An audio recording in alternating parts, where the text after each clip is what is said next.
like Meredith and Michaela and just the whole like render team who puts together everything. It's really fun to be back. As soon as like I preached last year, I was like, I'm gonna do that again. That was fun. So it's so exciting to be here today. I know I've talked to a lot of you in the halls in these last couple weeks building up to this moment. It's been really fun. But it's all because we go to an awesome school like North Central, right? Can we give it up for North Central? I'm just happy to get a Christian education. I also want to give a shout out to my Sanctuary Covenant friends and family over here who are joining me from church. Isn't it great to work with people who just kind of like get you? Y'all, I'm a little ADHD if you didn't know that. And I work with some great people who get that. And sometimes that means when I come in, I have a million things to tell Tyler at 7 o'clock in the morning. And I had to learn, I'm just gonna be quiet. I told her this yesterday. I'm practicing being quiet when I come in so that I can tell her all throughout like the 6 hours that we're there on Sunday mornings. But also some of the really fun things that happen when you're with people that you just love, right? Is you get to also show some of your quirky things. Sometimes I just like lose things. I don't know where things are. Yesterday I got to church, and by the way, I do like tech things and computer things, and I got there and I realized I didn't have my computer charger. And I was like, shoot. Thank goodness for Saturday prep, so we don't do last minute things, right? That's what we're trying to get into. But I was like, oh shoot, I don't have my charger. Luckily, we made it work, right? And as the morning goes on, Tyler comes over to me and she goes, have you seen my coffee cup? And I said, no. And so we're going through practice. She goes, it's my husband's coffee cup. I gotta find the coffee cup. And I was like, I don't know where the coffee cup is. Granted, we're both in the tech booth, right? I don't know, an hour, 20 minutes later or whatever, she comes back, she's like, girl, I found the coffee cup. And I was like, where was it? She goes, it's right here. It was in the tech booth the whole time, and both of us completely overlooked it because we were focused on other things. And we were staying busy, right? And this had me thinking, like, as I was prepping and getting ready, God's kind of just like laid something on my heart, and it all lined up perfectly. Have you ever been looking for something, and no matter what you've done or where you've looked, you absolutely could not find it, right?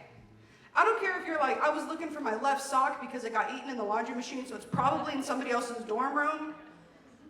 I don't care if it's like, I'm looking for that answer for like the study guide because I gotta like pass this test, I don't know.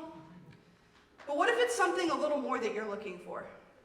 What if you're looking to see if your relationship with Jesus is really real? What are you looking for? Because at the end of the day, everybody's looking for something. I don't care if you're like, no, I know everything. No, you're looking for proof that you know everything. So we're going to start with the story of somebody who was looking for something in the Bible. This story is in multiple places in the Bible. You find it in Matthew 9, Luke 8, and Mark 5. But we're just going to start in Mark 5, and I'm going to read the scripture, and I'm just going to break it down. Sound good? Yeah. Cool. So Mark 5, verse 21 through like 34-ish. So when Jesus had crossed again into the boat to the other side, a great crowd gathered about him, and he was beside the sea. Then came one of the rulers of the synagogue, Jairus, and seeing him, he fell at his feet and implored him earnestly, saying, my little daughter is at the point of death. Come lay your hands on her so that she may be well and live. And he went with them. And a great crowd followed him and thronged about him. Some versions say the crowd almost crushed him.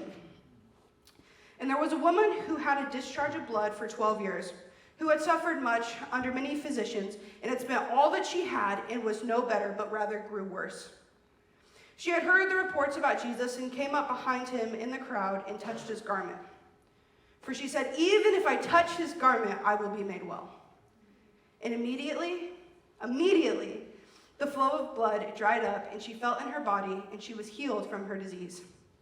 And Jesus, perceiving in himself that the power had gone out from him, immediately turned about in the crowd and said, who touched my garments? And his disciples said, you see the crowd who's pressing on you, and yet you're still going to ask who touched you? And he looked around to see who had done it. But the woman, knowing what had happened to her, came in fear and trembling, fell down before him, and told him the whole truth. And he said, daughter, your faith has made you well. Go in peace and be healed of your disease. Every single person in this story was looking for something. Jairus came to Jesus and was looking for Jesus to come with him to heal his daughter. You had the crowd who was simply just looking to have another encounter with Jesus, opportunities to learn from him, right? They had already seen what he had done before. He was literally between miracle to miracle. And they're like, we're going to go on the journey to that thing. And you then have this woman. For 12 years, she's been looking for something. She's spent everything that she's had. She's seen all the doctors, done all of the things. Yet, she still has this disease. What I find really interesting, too, is this group of verses, like literally in like the headings of my Bible, it starts with Jairus' daughter. Which means that this could have been a passing moment in her life. Yet she was looking for something. Everybody expected something for Jesus at the next place, but nobody was looking for him in the in-between. Except this woman. In verse 27, she had heard the reports about Jesus and came up behind him in the crowd. What I find interesting is that she had not experienced for her own eyes and in her own life what Jesus had already done. She had simply heard the stories of this guy. She was just like walking. I imagine if it's like a busy group of people, you can't see every person in the crowd. You just see like humans, right? Like you're like, I don't know if they got blue eyes or green eyes, but they're in my way because I'm going that way. That's kind of how I feel like she was going in this story. She wasn't necessarily looking for Jesus when she got there, but in the moment she realized that her Savior was there. In verses 28 and 29, for she knew, if I even touch his garment, I will be made well. And immediately the flow of blood dried up, and she felt in her body that she was healed from her disease. There was something in her that knew that contact with the presence of Jesus was the only thing that mattered. She didn't have to wait for him to already get to Jairus' house and already do another big thing.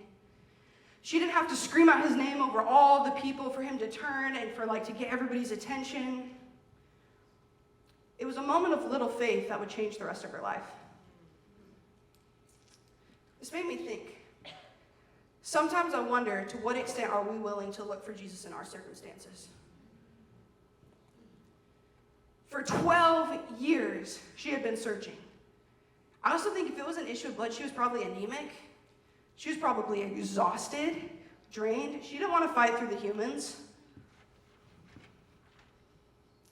And what I also find really interesting is that technically, she wasn't even supposed to be in the crowd. See, according to Jewish laws and all that kind of stuff, she would have been deemed unclean. She was supposed to stay as far away from everybody as she possibly could. Everything in her circumstances wanted to isolate her.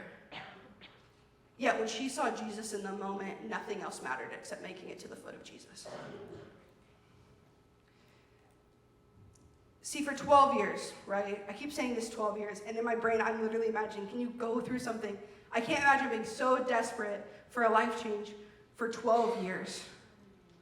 I know sometimes when I've been looking for something, I just kind of learn to make do until it just kind of happens. Like with my computer charger, I realized that I hadn't had my charger since Thursday night. So for Friday, Saturday, Sunday, I'd simply been maintaining. I was like, this is okay. It's still charged. I didn't realize that I needed something till it was almost dead. And I didn't really think about it. I was like, it's probably my room. It's probably somewhere. It'll come sometime. But here's the thing about maintaining in our circumstances. Whatever they may be. I don't care if it's a charger or if it's a big thing. If you're just maintaining, maybe staying stagnant, maybe just going with the flow, maintaining for the time will always be draining because you were not created to maintain your life, but you were given the Son of God to sustain your life. Yeah, that's so good. I think about my own life. How many times have I been searching for something and wanting to get to something, and I've been like, I'm good. I say okay, God, I kind of saw you last year doing this thing. You've called me to do this thing, and until I get there, I'm good. I know you've got the next big thing, right? But what if I need something in the in-between? We have this idea, right? Like, and I hear it all the time, and it's in the Bible, that God moves us from glory to glory, and we see it as like these mountaintop moments. We used to call them like our camp moments, right, growing up. You'd go to church camp, you'd go to youth convention, you get super hyped up for Jesus, and then you would just wait for the next thing. I don't know about you guys, but I know that like there's sometimes that there's just a random Monday that I just need Jesus. And it's not a Sunday, and it's not a Wednesday, and camp's not coming up, and I don't know what's next. But we serve a Jesus that's present even in the passing moments. Verse 30. Jesus, perceiving in himself that the power had gone out from him, immediately turned about in the crowd and said, "Who touched my garment?" He knew that someone, no matter, there was hundreds of people, I've seen it in my mind. Like, have y'all ever been out there, like, when the people are going to the Vikings game? Y'all, I got stuck in traffic yesterday. There were so many humans. There were so many people, yet Jesus knew that there was one important thing that needed to happen right then. It didn't matter that he had just done a miracle and he was going to Jairus' daughter who was literally dying. Because the power of our Jesus is he's not just a one and done Jesus.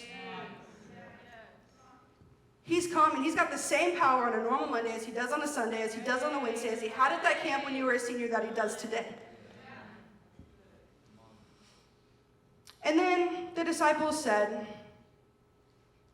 "You're going to ask who touched you?" I see it being like a super sarcastic moment. Jesus, come on, we're trying to go. Stop. These people are going to crush you. Let's go. And he said, "No, somebody needs to see me." And he looked about to see who had done it.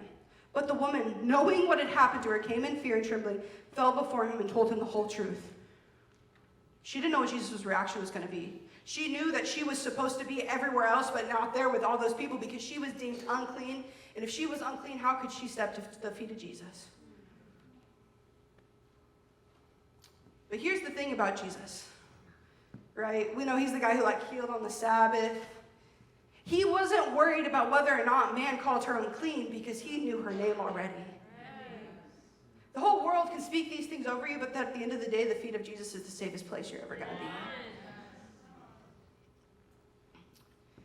He said, "Daughter, your faith has made you well. Go in peace and be healed of your disease." See, she knew that she was already physically healed. It already says that earlier. She knew immediately that went in her body, the bleeding stopped, it dried up, and she was good, right? But if you go back to the original Greek in this, the Greek word healed that's translated here actually means saved, implying that the woman's faith in Christ was enough for both physical healing and spiritual salvation. One moment of faith not only affected her physical moment, but her spiritual eternity. She had to be so willing to break even the cultural norms just to get the feet of Jesus. I guarantee you, she showed up that day and she was like, healing would be great, but I doubt she was thinking about actual salvation. Maybe she was, right? We already know Jesus was working miracles. But how many times are we so focused on what's in front of us that we miss what's actually happening? Did your mom ever tell you to go look for the ketchup in the fridge? You're like, "It's not there." And she's like, "It's behind the ranch." And you're like, "I use ranch every day. I don't see the ketchup." And she'd be like, "No, look in the door. It's on the second shelf." It's like she's telling you all the things. And you're like, "Mom, it's not here, right?" And she's like, "Just get the ketchup. It's in the fridge. I know it's in the fridge." And eventually she comes over. My mom used to be like, "Girl, if it is in here." I'd be like, "It's not in here." And she would literally go, "Here's the ketchup." And I remember her saying one time, "Kaylee, sometimes you have to move things to be able to see the thing that you're trying to get to."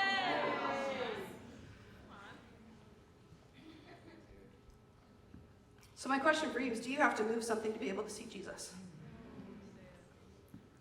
Not only did this woman have to move physically towards Jesus through the crowd to touch his garment, she had to break cultural laws, and she had to take a physical and spiritual step of faith. See, here's the thing. She didn't think that Jesus was going to, save her, right? But she knew that she needed healing because she was tired of maintaining. I'm pretty sure she had heard of Jesus and all the miracles he had done, right? All of these big things, all of the things. I like just think of, I almost like try to like make a list of like everything Jesus had done up to this point. I was like, this still isn't everything. Like there's so much of who Jesus was up to this moment that nobody in the crowd even knew, yet he was just Jesus on a normal Monday, right? Even when we can't see Jesus like maybe we have before, he will always reveal himself in ways that we can't see. You know, if this was just a normal day, Jesus wasn't even supposed to be there. He wasn't even coming for her. Yet, even when Jesus isn't supposed to be somewhere, he still shows up. How many times are we like, this is my dorm room, Jesus, you stay out there. Jesus, I'm not in chapel, like, I can't hear your voice. Jesus, there's not music playing, I don't know where you're gonna be. I was in that spot about last spring, less than a year ago. I had gotten some like bad news. I was like resigning from a job, and there was lots of things that went into that. And there was just like a lot of life happening at the time. And it was just like really, really heavy stuff. And I remember like after, this would have been like March, and I knew Jesus, right? I was like, Jesus, you're good. You move us from glory to glory, which means I'm going to get through this thing, and then there's going to be a really good thing, and then it's all going to be fine. And then I started realizing that, like, Jesus got a little quieter. Life got a little bit more lonely. I got a little bit more, like, frustrated. I didn't really know what was next. I started getting a little bit more nervous, and all these things were happening. And then at some point, even when I came to chapel, I had the question of, Jesus, where the heck are you? I'm doing all of the right things. I'm doing going to all the right places. I'm doing all the things. Yet why can't I see you? And there was a day I was in my room. I had a single in Miller. Give it up to all my Miller girls. Now that I'm a Phillips girl, we still love Miller, right? And I was in my room, and I had just gotten off a really heavy phone call.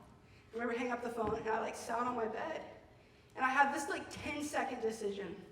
And I was like, something in me was like, go for a walk. I was like, I'm not going for a walk. Like, it is like the end of the day. It's like 5 o'clock. Everybody's either at dinner or like doing something else. Don't want to go for a walk. I'm in my cozy clothes. Like, I'm not going on a walk. And then I came again. Go for a walk through the atrium. Go for a walk. And I was like, don't want to go for a walk. I guess I'm going to go for a walk. So I like came down, and I was like, okay, this is what I'm going to do. I'm going to go for a walk through the atrium, and I'm going to hook left, and then I'm just going to speed walk back to my room. I've got like popcorn and a movie, and I'm going to be fine. I'm going to be fine. I've been fine. I'm going to be fine. It's all fine. But this really interesting thing happened, this moment that I'll never forget. I like came down the stairs, had no intention of coming down, and like 2 of my mentors were down here. And it was the end of the day, and it was kind of like, y'all should be gone. And I'll never forget, one of them came out, and all he said was, you're not okay. And it wasn't like, ooh, you're not okay, right? It was this really genuine, you're not okay. And I wasn't. And I remember hearing that from somebody else's voice going, okay, what does this mean? Like, I'm not okay. And I remember as they both stood there, they were talking to me, they were asking me some questions, and something in me went, like, to look up from the ground. Because I was, like, looking, like, right here. Life was really heavy. How many of you know when life is really heavy, it's really hard to just lift up your own head? I remember I made eye contact with them, and immediately I had peace. And it flushed over me, and I'll never forget this moment when I made eye contact, and I had a cognitive thought of, oh my gosh, I feel so loved. I remember we talked for a while, y'all. It was like probably an hour and a half, 2 hours. And my circumstances didn't change in that moment, but what I realized is that for the first time I had seen Jesus and experienced Jesus. Y'all, I went for a walk on a random like Thursday, and I had no intention of seeing Jesus. But when I got back to my room, I said, Jesus, if I saw you and I know that you love me. And I remember God just speaking really quietly to my heart. He said, you may not see me, but you know the essence of who I am. Even when you cannot see me, you know. I'm working, I'm moving, I'm revealing myself. What you're carrying is heavy, but I'm still holding you up. See, I was looking in chapel, I was looking in church, I was looking in my room, I was doing all of these things to see Jesus, but what I totally missed was that Jesus never left in the beginning. Sometimes we have to have a change of perspective to see where Jesus is actively moving in our life. And I felt challenged at that moment to start making a list of the ways that Jesus was already working around me. These are some of the things I wrote in this list in March.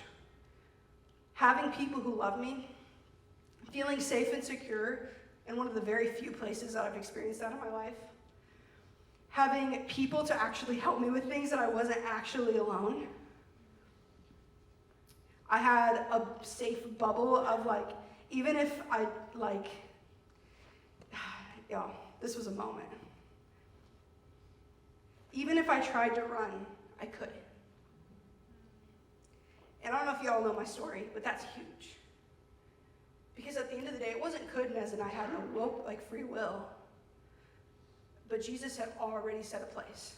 He had already prepared what was happening. And one thing that I really had to realize was that God doesn't just work in emotional moments. An encounter with Jesus can happen every day.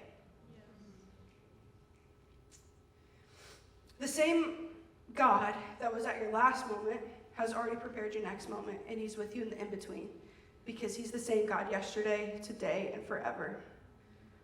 And there's absolutely nothing you can do to change the fact that Jesus was with you then, and he's with you now, and he's with you right now. As the worship team comes up, can we all stand up? We've only got a few minutes here left. But I want you all to think about something.